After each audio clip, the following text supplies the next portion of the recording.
everyone. Welcome to episode 99 of the Cosmic Matrix podcast with your host, myself, Laura Matsu, and my husband, Bernhard Gunther. And in this episode, we're going to do a year-end wrap-up and talk about the biggest lessons of 2022, or maybe potential lessons. Maybe we didn't learn them.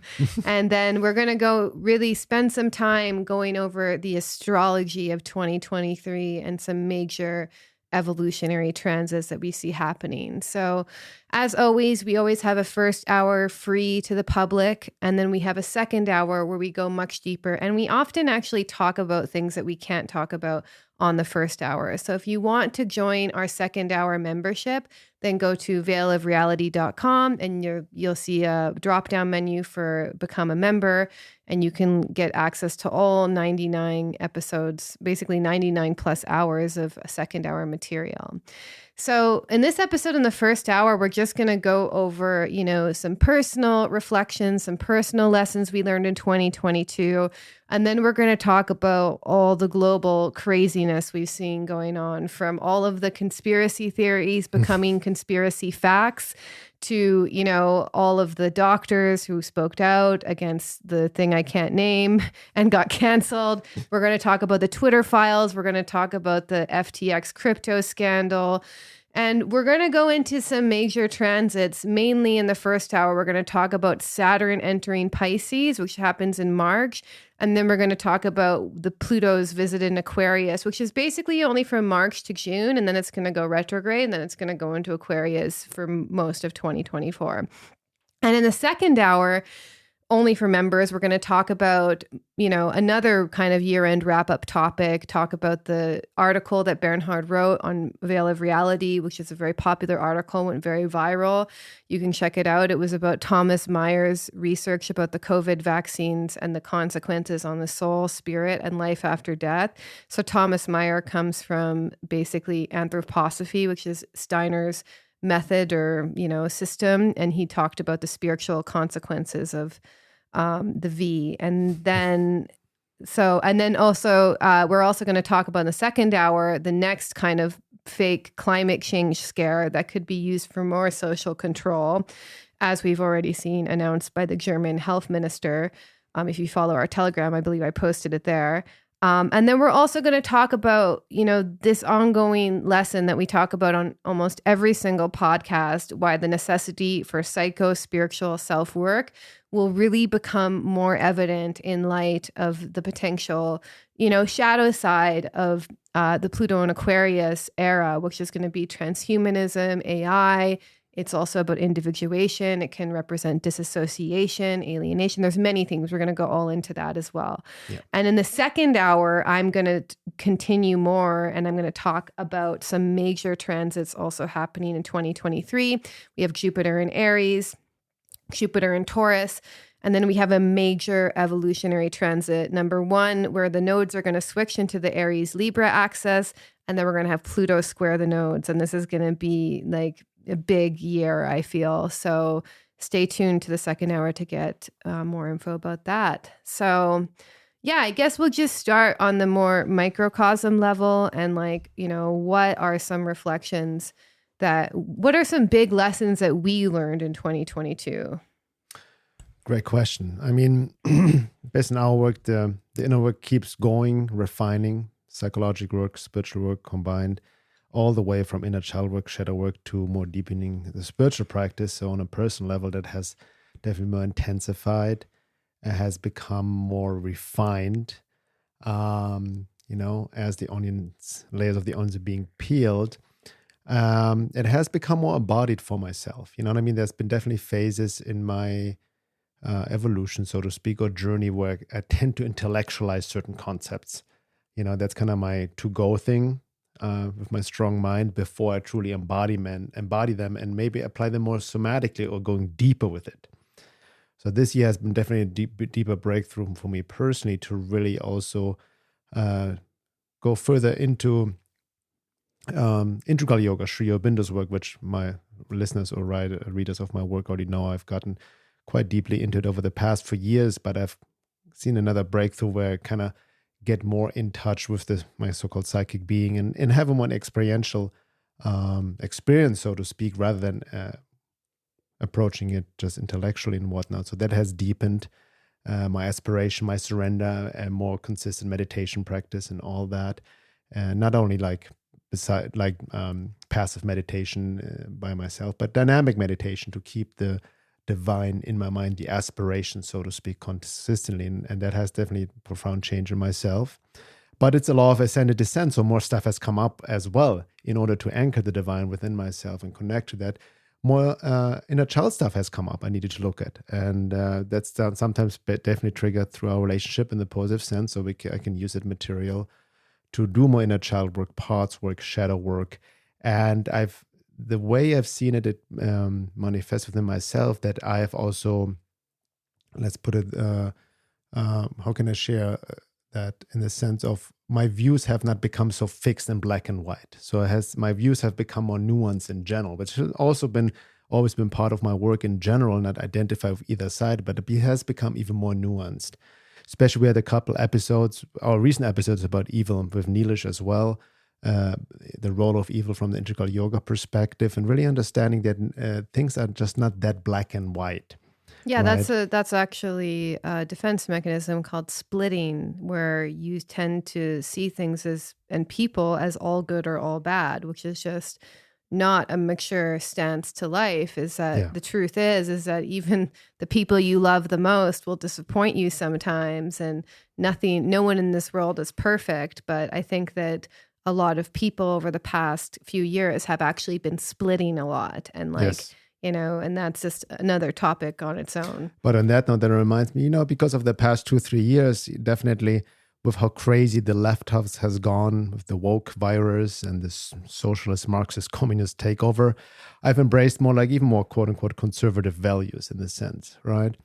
And I've seen that. But now what I've seen as I go deeper in my inner work, that's also being hijacked in this sense and has become very extreme in how both sides project on each other, which I know we'll go deeper into actually the second hour.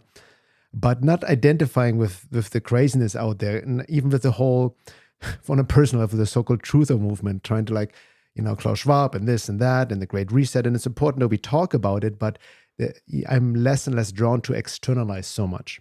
Yeah. Right? I see it truly that's what I mean with having more embodied my spiritual practice, my psychological practice. I can truly see it and embody it and know it and feel it on a deeper level, that nothing has changed as long as we're just trying to fix the outside or expose anything, that I have the potential for evil within myself. I have this darkness, this unconscious within myself, and that's what I need to clear out to come more to a spiritualized embodied place, which will then affect or inform my actions on a more conscious level, on a higher level, based on my higher nature, not my unconscious lower nature.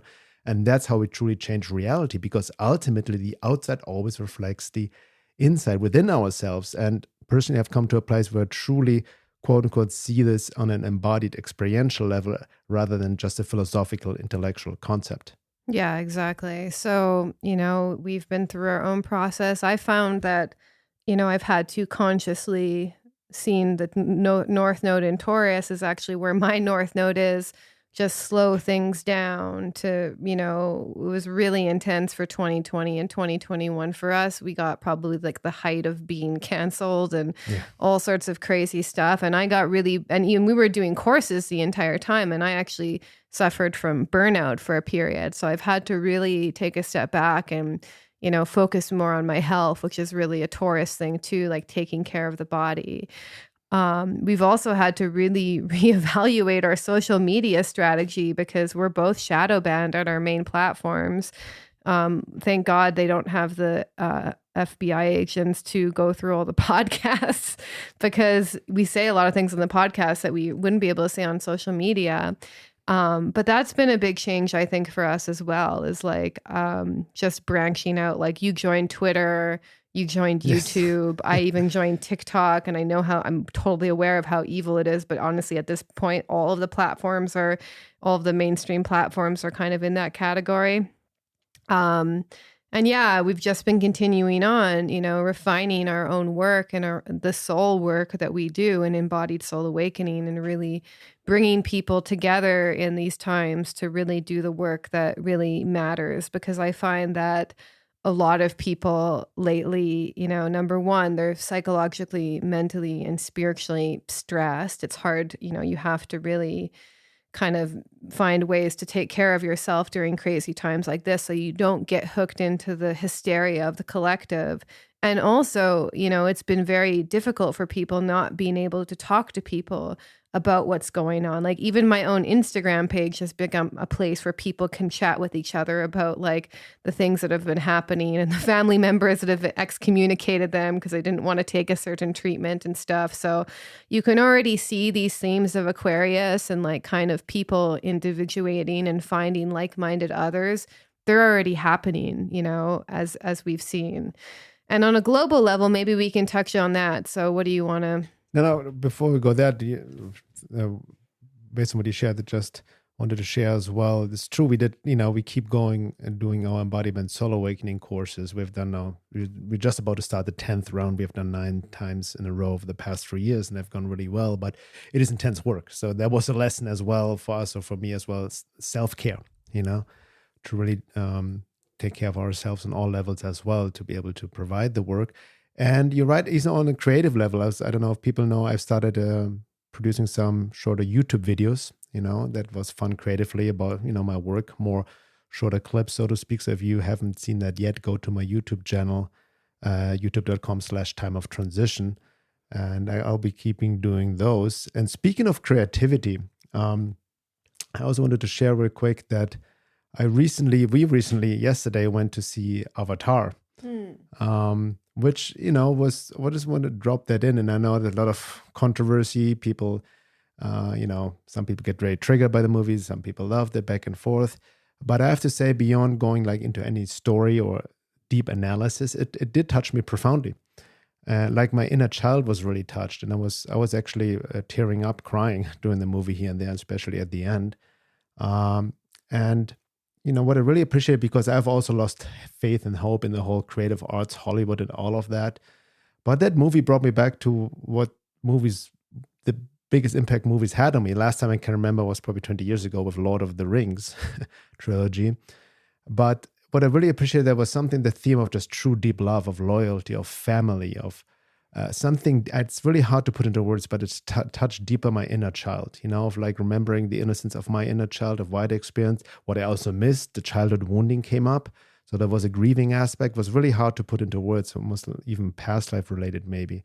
But I really appreciate that movie in the sense, what stood out to me, also how both roles, the feminine and the masculine, were presented in, I thought, personally, a very balanced way, not infused by any political agenda, both showing their strengths, their vulnerabilities, and just a connection to nature. And water has a big, symbolism in my life, and I love water anyway. But I just wanted to share that. It was really, really touched me. There was a deeper heart opening that's still with me right now, that really broke something open in a very positive sense. And again, I don't want to get into any political analysis. I actually was positively surprised that the film was not as woke as I thought it was going to be, so to speak.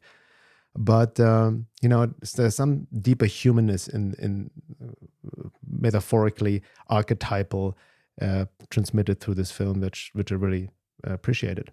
Yeah, I mean, the underlying theme is really how we are interconnected with everything too, Mm-hmm. like that's a big lesson that I think we still have not yet even come close to learning collectively for humanity, that you see the way, that we, like, for example, this is something that kind of irks me, is like when people just cut down trees in their yard, that are maybe like 50, 100 years old plus, because they're in the way of something, whereas from a permaculture perspective, for anyone who knows, you want to work with the land that's already there, and it all is there for a reason. So, we don't have a connection to the stuff around us, and we don't even have a connection to ourselves and our own souls and the people around us as well. So, that's why I think as we continue forward with doing the work we're doing, I see more and more that we need to get people's souls back online, because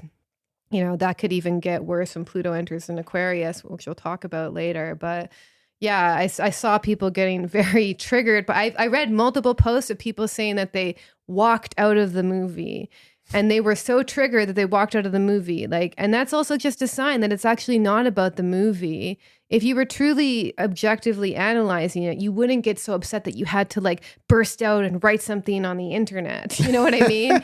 So it's important to look at that. And like for myself, you know, like I don't agree with some of James Cameron's politics, but I have to say as a piece of art, it was very well done. And there was like a magic in itself. So, and I really felt that the lesson was actually more about healthy masculinity versus unhealthy masculinity and healthy femininity versus unhealthy femininity. Yes. And you could see those themes going on. It was also about, you know, family relationships and attachment and like how you parent and, you know, the importance of family as well. So I think that's also a really important lesson for all of us. Yeah, it was a beautiful way to end this year in a sense and start the new one with this.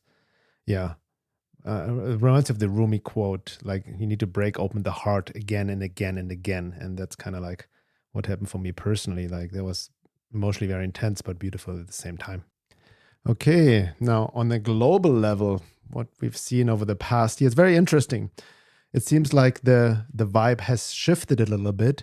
I want to also mention that also these worst case scenarios, what many people think what's going to happen, extreme food chain shortages, supply chain, empty shelves in the grocery stores has actually not happened. No, we did have supply chain We issues. had supply chain issue, but not to the severity as some people predicted. Yeah, everyone, You know, like, yeah, extreme. But that was part of the Uranus conjunct North Node in Taurus is like the That's true. scarcity that's gone on. That has been happened, and definitely inflation and all of that. So I don't want to downplay it, but there's always the black pill, like, oh yeah, you know, like it's gonna extreme really, scenarios that just simply have not happened. And you know, it's interesting also over the past year, what we see in 2022, that many so-called conspiracy theories labeled as the mainstream media, basically as conspiracy theories, have turned out to be true. Anything from the damages of the V that shall not be named, right, to doctors speaking out about it. They were canceled, but were right about it. Even the CDC guidelines changed. We had a whole podcast about called that the CDC owes you an apology. That was very popular. So that has changed all of a sudden. Then obviously also recently we have seen was very interesting development with Elon Musk buying Twitter. And again, people have all their opinions about Musk. Either they see him as an extreme the savior, right? Or he's a technocratic, like wolf in sheep clothing. Both extremes. Again, like I mentioned in the beginning, I don't see these things at black and white anymore, right? I think it's about holding the tension of opposites, and you never know what anybody's role is in the bigger picture of the evolution of consciousness without going straight to labels like this is good or this is bad, right? The splitting, exactly. But the Twitter files, you know, how many 8, 9 Twitter file drops? Almost 10.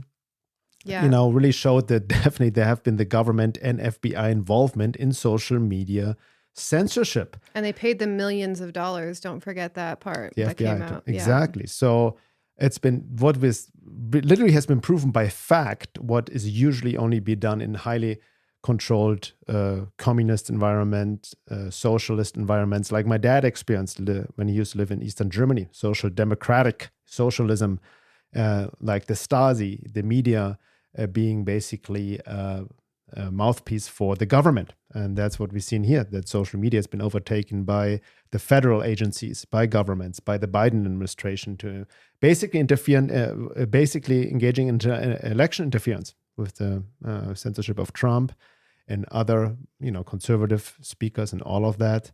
That has definitely happened. They also just censored very small accounts, which came up in the Twitter files. So like they actually showed documents of them getting into discussions about like really small following accounts and like, should we delete this person? What should we do with this person? And figuring out how to censor even meme accounts or joke accounts. Like they went even further than just the popular guys. Right. They were anyone, basically. Anyone who had an opinion, doesn't matter how many followers you had, that went against the mainstream narrative was basically up for censorship. And that was proven in the Twitter files. Yeah, and then what you mentioned as well, obviously, if this is, we can see now this based on facts, and Twitter. Obviously, that's happening on Facebook, Instagram, and all the other major social media outlets as well. Yeah. As you mentioned, you're severely shadow banned on Instagram. I'm definitely have been shadow banned on Facebook for quite a while now. Yeah. So that's and still by happening. the way, interestingly, when all the Twitter files were coming out, Instagram released this new feature where you could check your account status to see if you're shadow banned. And I most definitely was, which is funny because, people keep telling me, oh, you're not shadow banned. I see your posts, but you have to know what to look for. I'm shadow banned, meaning people who follow me and they engage regularly, especially if they'll favorite my account, which is like how you make it go to the top of the feed. They can see my post. But if you search my name, all you get is fake accounts. You cannot find, it's very hard to find my real account, even when you type out my full name. And then when you try and tag me, it gave a COVID notification saying that you can't tag me because I spread COVID misinformation. And then the last one is that I'm not allowed on any recommended pages. I'm not recommended on the explore page. Oh, and the biggest one is that people who share my content get shadow banned, which is crazy. So if anyone follows me on Instagram, the way that I recommend that you share my content is take a screen cap and then you can tag my account. Don't share it directly from my account because that's a specific shadow ban they have going on. So, and this is not being taken off, by the way. It got worse. On Instagram, right? Yeah, on Instagram it's really bad. So basically, the censorship gates opened up on Twitter ever since Elon came on, and we've tested it. Bernhard and I can say things on there that we can't say on other platforms. So that's a fact. And all the doctors and people who got deleted are all back. It's like, I literally feel like on Twitter, we got a bunch of people who got released from the gulags who we didn't even know were in the gulags, basically. Like I'm seeing all these accounts that I haven't seen in years all of a sudden tweeting That's again. true, yeah. So he got rid of all of the, unfair bans, but this is still happening on Facebook and Instagram in a very extreme way. And so, it's not over yet, basically. Yeah. And then, there are many things that happened as well. But one that stood out was this crazy FTX crypto exchange scandal with the guy, what's his name? Sam Bankman-Fried, SBF. Yeah. Very shady character and still going on. He got imprisoned in Bahamas and then shipped over to the New York to the court, but he's out on bail, right? $250 million bail. Yeah. It's insane. Yeah. Who paid for that? But it ties into so many things right? It ties into he made billions of dollars or millions of dollars, tens of millions of dollars donations to the Democratic Party, and engaged with the Bill Clinton and all of that, the Biden administration. And also there's some shady connection to Ukraine, right? He spent millions money laundering in Ukraine. Exactly. So it ties actually in a big money laundering operation connecting the Democratic Party, the U.S. government, the deep state, with the Ukraine government, the Zelensky puppet and FTX crypto scandal, right? Which is so obvious because, by the way, on the Twitter files, the Hunter Biden scandal was all about his links with Ukraine and how they were laundering money in Ukraine. Exactly. Oh, by the way, that was also part of the Twitter files, the Hunter Biden laptop, right? And the censorship that went on. Yeah, so all is interrelated. You can connect the dots with all of that. But it was just fascinating to watch. Obviously, it put a downer, very pessimistic FUD view on the whole crypto market, Bitcoin, and then everybody, we can see the market is in a bear market right now. But this is a whole other topic, which I want to talk later when we talk about astrology, especially Pluto and Aquarius. Yeah. Because the crypto topic is not going to go away, Bitcoin and digital currencies. And there's to everything, there are two sides to it, right? But people tend to throw out the baby with the bathwater. So, but it's interesting to see how this crypto scandal happened, which also tightens even more control on the crypto market, trying to centralize it and all of that, which is a whole story in itself. Oh, for sure. But we see all these different movements, and as always, if you look back the year, like many things, you cannot simply predict. That's I think the biggest lesson for any year review. When you look back over the past year, be it in your personal life or what happened collectively, maybe some people you foresaw, some things you foresaw and they happened. But many, I'm guaranteeing you, things you didn't see coming was very surprising in a quote unquote positive or negative manner, right? who would have known that I'm now on Twitter verified with a blue check mark at the end of the year? Yeah, it kind of does relate to, what I'm going to talk about in the astrology, because, you have basically two types of change. You have cataclysmic change and you have slow and steady change. But then also you have a type of karma that's like karma come to fruition from past lives. So even if you basically learn your lessons, and this really takes sincerity, and you're sincere in your self-work, you're sincere, you take the changes that need to be made in your life by the reins, and you're like, okay, I'm going to do this. I'm going to address that issue. I'm going to address that trauma. I'm going to address that relationship. You really have to have this like almost like psychological warrior attitude. Even if you do that, you can still get hit by a so-called outer event that you didn't expect, because that is just a karmic necessity that you had to go through, basically. There's like a karmic necessity, meaning that you need to go through it because of something that happened in past lives that's now you're paying off in this life. And then there's a requirement, karmic requirement, where you basically have to go through this in order for you to learn and grow and evolve in the next stage. So, even if you're really sincere with your self-work, you will still get hit by these curveballs in life. That's how it works. I think that reminds me also what you shared now, that is my personal realization or experience for this past year as well, of giving up control to the divine, trusting, having a deeper faith and trust in divine will, however it may turn out. And the best I can do is align with that. What does it mean to align with divine will, with my higher nature, work through my stuff, my own egocentricity, ego stuff, blind spots, shadow, childhood wounding, trauma, all of that.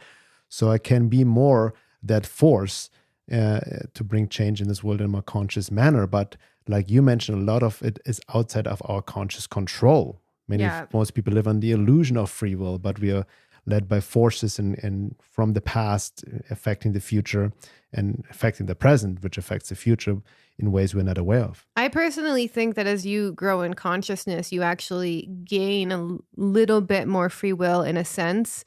Yes. Like you're not just pulled by the waves of the past and the conditioning patterns of the past, which would be a very unconscious way of living, but you can actively be a part of your own evolution, which is a very different story. It doesn't mean that you can make anything happen. Lots of life coaches and Tony Robbins type people will disagree with me on that, but like, for me, I'm almost 40. I'm not going to become a professional soccer player at this. I could, but is that my path? You got to work with the archetypes that are given to you, but there's so many different ways that they can play out as well. So you want to get into the astrology of 2023? Yeah, let's do that. Go ahead. Okay, so we're going to get into the astrology for 2023. And in the first hour, I'm going to talk about these two major transits we're going to have in March.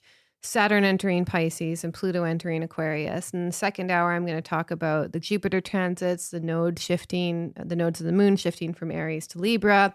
But basically, let's just begin with the beginning of 2023. So, when Saturn enters Pisces and Pluto enters Aquarius, these are transpersonal planets. So things will heat up, especially in March when Pluto is into Aquarius and Saturn enters Pisces.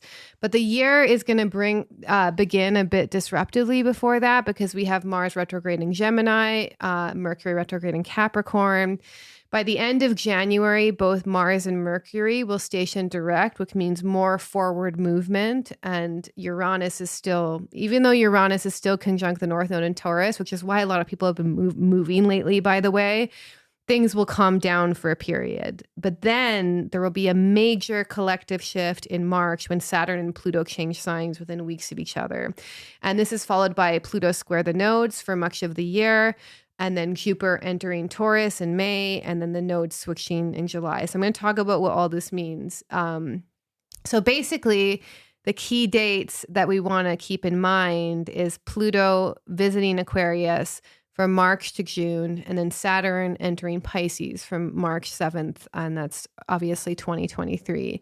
And I just want to say that, since Pluto has been on the last degrees of Capricorn and kind of like, on the cusp of Aquarius for a while, we're already seeing these themes, in the collective. That's why we did a podcast episode about it a while ago. And Pluto also takes some time to settle in a new sign. So, for example, when Pluto was first in Capricorn in 2008, we had the financial crash and this recession. That took a couple years to settle.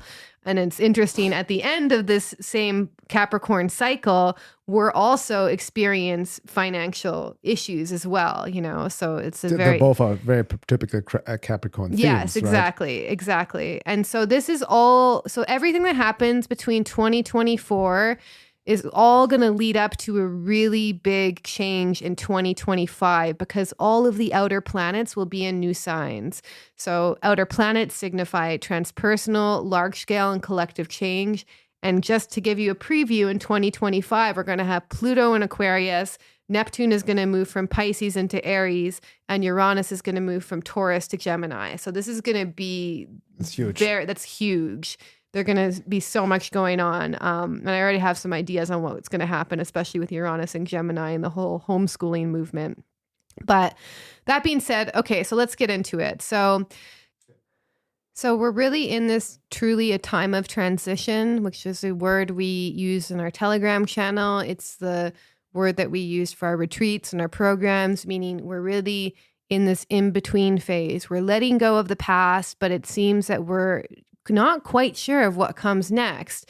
And I really imagine that this in-between space is the best time to really plant new seeds, because remember, seeds take some time to grow and we need to be patient with it. So between now and 2025, when we have all these outer planets change into new signs, really think about this deeply. Like, what's the next phase of my life? What are the seeds that I want to plant? How can I bring that into fruition? Because we're going to have a massive new cycle on our hands. So let's talk about Saturn in Pisces. So basically from March 2023, the exact date is March 7th, 2023, Saturn is going to enter Pisces. And this is really the beginning of a long process of dissolution and even potential healing that may be hard to navigate as we deal with the kind of fallout of the past 2 years. So there's going to be many endings. Endings are not easy for a lot of people, but also many opportunities to plant seeds for a new beginning. And Saturn's going to actually be in Pisces from 2023 to 2026, with a few dips in and out of Aries until he reaches Aries in 2025. So we really have this slightly extended Saturn transit in Pisces. And what does that mean? Well, Saturn represents boundaries, reality, physical form, discipline, wisdom, patience, authority. On the shadow side, depression, suppression, guilt. And on a positive side, maturity. So while Pisces represents disillusion, transcendence, delusion, dreams, addiction. So Saturn and religion. Religion. Saturn and Pisces do not mix well together. Actually, I would say religion is more Sagittarius. Pisces is more spirituality, actually. It's more belief. Right? Yeah, it's more religion. Organized religion is definitely more Sagittarius, where Pisces is more just spirituality, unity, oneness. It's like the experience of transcendence. So basically, Saturn and Pisces do not mix well together. So we can basically expect Saturn to continue dissolving old structures, Pisces. And so what I'm already kind of seeing already is, could be the possibility of a rise of political religious movements like socialism, more communism. We also might see the rise of more authoritarian Saturn Christian movements, Pisces. And our spiritual beliefs, Pisces, will be tested by Saturn over the years. So basically, if you want to work with this, the best way that you can work with this is put disciplined, structured work into your spiritual practice, Pisces. Because Saturn likes us to pay our dues, which is also known as the Lord of Karma, in the area which Saturn rules. So if you know your astrology chart, look to which house Saturn rules and be ready to really roll up your elbows and do necessary work in this area of your life. That area of your life is basically your karma yoga, so to speak, the spiritual work that you do with a practical manner in the world. You're going to say something? Yeah, I was just thinking it's a good time to chime in because what you just shared with Saturn in Pisces, what we can see on the shadow side, which is already we see happening now and emerging, is a very weird revival of a very dogmatic fundamentalist form of religion and specifically Christianity. Yeah, because Saturn represents tradition and Pisces does represent Christianity, you know? So because we see it, especially in the quote unquote conservative movement, is somehow tied with this new weird manosphere, manly man movement, and this like very dogmatic form of Christianity and tradition going back to the past. Well, yeah, it's But old, in a like very- Old Testament style. Yeah, but a very dogmatic way. It's not like based on experience. It's like an intellectual superiority approach to. Well, yeah, in psychological terms, I would say, you know, it's not a true spiritual experience. It's actually defense mechanism. Right, You know, exactly. so like Pisces would actually be the true spiritual experience. But as I said, Saturn and Pisces don't mix well. Saturn comes in with suppression, authority, super strong, super egoic tendencies, meaning like, I know the best way to be and everyone better listen to me, you know? And then in Pisces, he takes that stance in the, you know, spiritual atmosphere. Yeah. So Yeah, because we definitely see that happening, and that's not against. I mean, I embody Christian teachings. I'm a student of esoteric Christianity. You know, I've been writing and talking about this for many years. In fact, the term "time of transition" is based on esoteric Christianity. It's the time in between the age of the Holy Son approaching the Holy Father. The age between the age of the Holy Son to the Holy Spirit. So that's the time of transition. And in light of the evolution of consciousness. But we do see, and I've seen this, you know, you've experienced, I've experienced, even with people close to us, they take on this new identity, like a spiritual identity of this very dogmatic form of Christianity, where it really it is infused by this, oh, this is the way, this is the only way. You need to go back to church. Jesus is the savior, and there's no other way. If you don't give yourself to Jesus, you're screwed. So there's this really like revival, almost like with the missionary complex, and that kind of seems to be one of the manifestations of Saturn and Pisces. yeah, it's definitely like a Saturn and Pisces. Like Saturn's like, I'm the authority, what I say goes, you know, and I'm the authority, you know, it's a very structured, repressive form of spirituality, which I don't personally think is where we're going collectively. Yeah. It's just one of expression what like people can get caught in. Well, this I energy. think on a psychological level, I know, you know, some psychologists listen to us. It's like on a Freudian level, it's like the super egoic ideal of morality has allied with these persons' ego. So they don't actually realize their shadow, their own selfishness, their own issues. They actually believe that they are the embodiment of their moral virtue, which is a very dangerous place to be. So I think we are going to see more of that, you know, unfortunately. But, you know, a really great way on a practical level to work with the Saturn and Pisces transit we have going on is work with the polarity point of Pisces, which is in Virgo. So basically in evolutionary astrology, you look to the opposite sign and house for the point of evolution. So since I'm just going into how it's showing up collectively, the houses don't matter because we're an international podcast. But basically, you want to think about how Virgo is complementary to Saturn more than Pisces in a sense, because Pisces basically will have a dream, right? And then Virgo will be like, okay, but what are you going to do about it? How are you going to make it happen? Which is very complementary to Saturn. So Saturn can also throw up challenges, and Virgo will be like, oh, great, I love to clean up this mess and learn from this. This will make me a better person. So that's a really great attitude to take during Saturn transits, because Saturn transits can test us to get to work. It's like, I call it the Jordan Peterson transit, because it's like clean up your life or clean up an area of your life, clean up your room, clean up your spiritual practice in Pisces, focus on your health and mind, body, spirit. That's the Pisces Virgo axis, like, you know, doing some real grounded practical work to get your mind, body, and spirit health in order is a great use of it, regardless of what sign it's happening in. And another big theme as well in Saturn of Pisces is disillusionment. So Saturn is this reality principle. And I think that Saturn is really going to test our spiritual beliefs to see if they're actually working, to see if they're actually real. So one big sign that Saturn shows you when you need to look at something is feelings of depression, suppression, guilt, emotional stagnancy. It can also be issues with authority, with people who are in a position of power over you. And if it's on an emotional level, if you're kind of suppressing the Saturn lesson, it will show up as being like constantly thinking negatively, which is obviously related to depression, right? Saturn also really corresponds with unresolved grief. So, think about if you're feeling this way, if you're feeling depressed, suppressed, emotionally stagnant, ask yourself, what might I need to grieve? Like, what do I need to feel? That's a Pisces. A Pisces wants you to let go. It wants you to feel. And Saturn's going to ask you, like, how can I practically do that? Because, while Saturn's in this sign, he'll really not allow us to escape into fantasies and addictions while it's in Pisces. So really pay attention to your inner spiritual life. Look at where you're living in a state of emotional suppression. Look at the feelings you've faced for the past couple years or even beyond that have been suppressed. Look at healing them.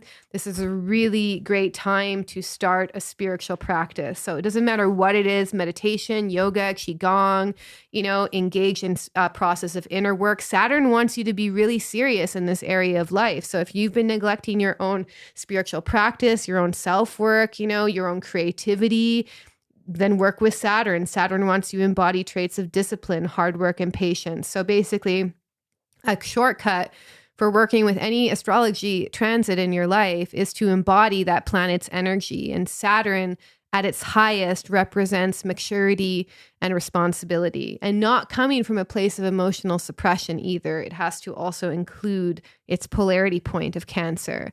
So in a sense, this is my own prediction. I think, look towards working towards a goal of spiritual maturity. And it's really not going to be good enough to have like new agey, love and light, spiritual bypass type beliefs, or even dogmatic beliefs that suppress our pain. So it's really a good idea to look at like, how am I spiritually bypassing while this transit goes on? Because Saturn will test our spiritual beliefs against reality and look for what's practical and what actually helps us and discard what's not working for us. And in order to even do that honestly, it takes maturity, responsibility. It takes seeing reality as it is, being really honest with yourself. So this will be a really great time as well. Saturn will want you to build to make your dreams, Pisces, a reality. But it will only come for those who are willing to put in the actual work and not just live with their head in the crowd. So as I mentioned, really not the transit to spiritually bypass. This is really the time to take responsibility for your dreams, for your spiritual well-being, to actualize your dreams into reality with hard work and discipline. And, if you do need structure to work on some spiritual practice or spiritual goals, we also have the Embodied Soul Awakening course. We're going to run that a couple more times in 2023, starting in April, May. And obviously I'm biased, but I do think that this program does offer a very nice structured container, which was what Saturn likes for your spiritual work, Pisces. Mm-hmm. Excellent. Yeah. Excellent. So any thoughts about that? Yeah, it was very insightful. I was reflecting on myself, but I can see it playing out, I was also reflecting how, with this whole, correct me if I'm wrong, but is it part of the Saturn Pisces which could increase as well, which we've seen over the past couple of years? Even this really old, dogmatic, traditional form of astrology has resurfaced. Yeah. Right? Where it's almost like, Saturn. No, that was more Saturn in Aquarius. That's that where was it is more now. Saturn in Aquarius. Okay. Yeah, because yeah. it was even demonizing Saturn and whatever you have Saturn, it's evil, and like not seeing the deeper, like you just described, there's a teaching function behind that. Or even some astrologers demonizing Pluto and all of that. Yeah. Not understanding, no, like there's actually, even if Saturn is very restrictive, authoritarian, and there's a shadow side to it. Yeah. But there's a deeper lesson within that. The right? lesson is always maturity. Saturn wants you to grow up and be an adult, basically. Mm-hmm. So I'm going to just touch on Aquarius too, as well.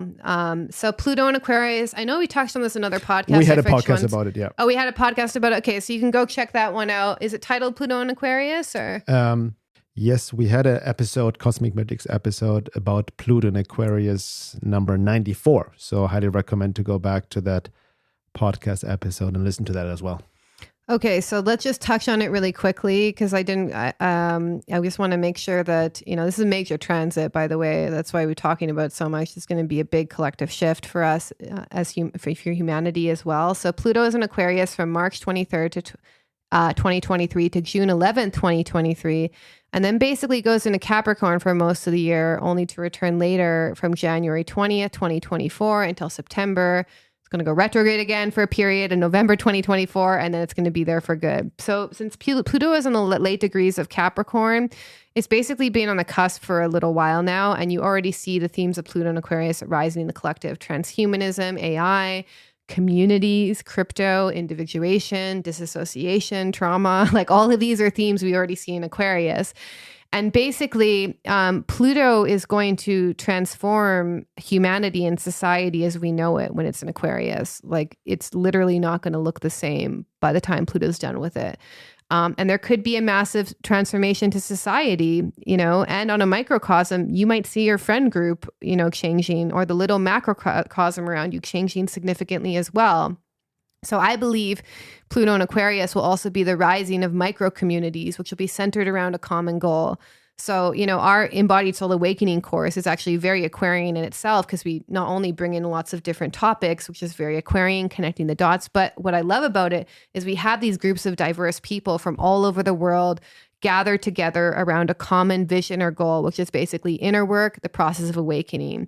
And we're going to see many other groups rise up during this period centered around a common goal. So think about like micro communities, not these massive super communities, which are still going to exist, but like more these like little communities rising up. Well, at the same time, I think we mentioned that could also then mean, should I say, the rise of cults. Yes, that's going to be a theme as well. Yeah, you're going to see all sorts of new age cults coming out of this. Like it's going to get pretty crazy, I think. And it also relates to the birth of a new scientific and technological revolution. So we're going to see themes around, individuality, rebellion, deconditioning. I also think mass trauma could be part of this transit. The reason is because Uranus transits can be so shattering, like so suddenly and life-changing that they can actually create disassociation. So that can happen on a collective level as well. Because Uranus, which is the ruling planet of Aquarius, is like this lightning bolt that will shake up the collective to the point where it might feel like too much too fast for some people. And that's the definition of trauma, when too much happened faster than you could process it. And so if that's you, if you are feeling yourself disassociating, the key is to get back into your body, to heal the disassociation, trauma work, somatic work, therapeutic work. On a more 3D level, we are going to see the rise of this metaverse, VR, artificial intelligence era. We're going to see, cyborgs, Neuralink, Web3, which is related to blockchain, gene editing, lab-grown tissue and meat, artificial wombs, nanotechnology. And I'm not saying, I like these things or not. I'm just saying that this is all sorts of possibilities in this kind of technological revolution that we're going to be in. And then in a more esoteric level, Aquarius stands for really innovation, individuality, individuation, which is different from individuality, by the way, and freeing yourself from the conditioning of the past. So, you're going to see a lot of people changing significantly, I think, during this period. And it's going to, individuation, when you go on that path, it can look really messy. You really feel this inner call that something's got to change. You feel this inner dissatisfaction. It can start with depression, anxiety, uncomfortable feelings, and this is pushing you on the path forward, basically. And, it's also about the future. So, focus on how your thoughts really create reality, because that can speed up during this period. You're going to say something, honey? No, I was just I pulled up my article, which I recently wrote, which definitely ties into this coming age of Pluto in Aquarius about the AI transhumanism occult trap and the way out. That's an article I recently wrote. Going deeper into this topic of the dangers of AI and transhumanism, but not in a black and white manner, because I don't want to demonize technology. Like you said, it's just, it always depends what consciousness is driving it, behind it. But for people who haven't read it yet, it kind of went viral actually, but in case you haven't read it yet, go to my website, veilofreality.com, and check out the article the AI transhumanism occult trap and the way out. And I want to talk about this actually more in specifics, probably in the second hour, because we're already at the end of the first hour. Yeah. So just to finish it off, you will see the rise of all sorts of like-minded groups. Like everyone's looking for community. Now is the moment. But what I would suggest is that engage in your own individuation process. Like, don't just join community so that you feel less alone, because that's also a theme of Aquarius is, the trauma creates disassociation, creates alienation from humanity, and that can actually be a necessary step in your individuation process as long as you don't latch on to some group for an identity. Yeah, thank you so much for saying this. I think we talked about this in one of our podcast episodes. I don't remember which one. But what I call the trap of wanting to be around like-minded people, or even wanting to join a community, which sounds like a paradox, but based on what you said, a lot of the drive of being around like-minded people or joining a community can be actually a trauma response, or trying to recreate, get that which we didn't receive in childhood. Yes. The sense of belonging or somebody taking care of us. Yeah. And again, there's nothing inherently wrong with communities, groups, movements, all of that.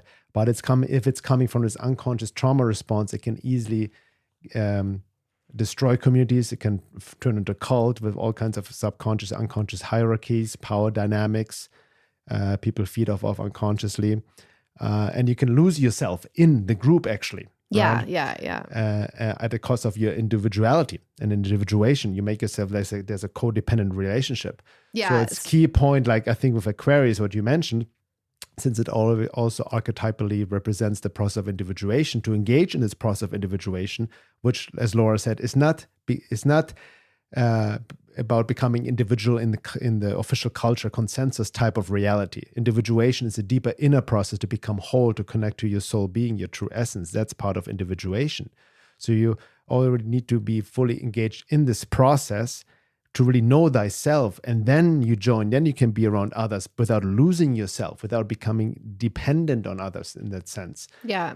But that's a twofold approach: to individuate and then also connect with groups and communities at the same time. Individuation is like a call to adventure in the hero's journey. It's a call to discover who you truly are beyond all of the conditioning you take on from the past. So, Aquarius does rule deconditioning as a precursor to individuation. So the more that you decondition yourself from what you've taken on from the past that doesn't align with your true self, the more your true self can come forward and you can individuate. And also a big piece is shadow work, learning how to withdraw the projections, learning how to realize that the perceptions and projections that you have towards the people in this world, your relationships, are basically your psyche asking you to make it, or is asking itself to make itself known. So that's how you become whole, basically.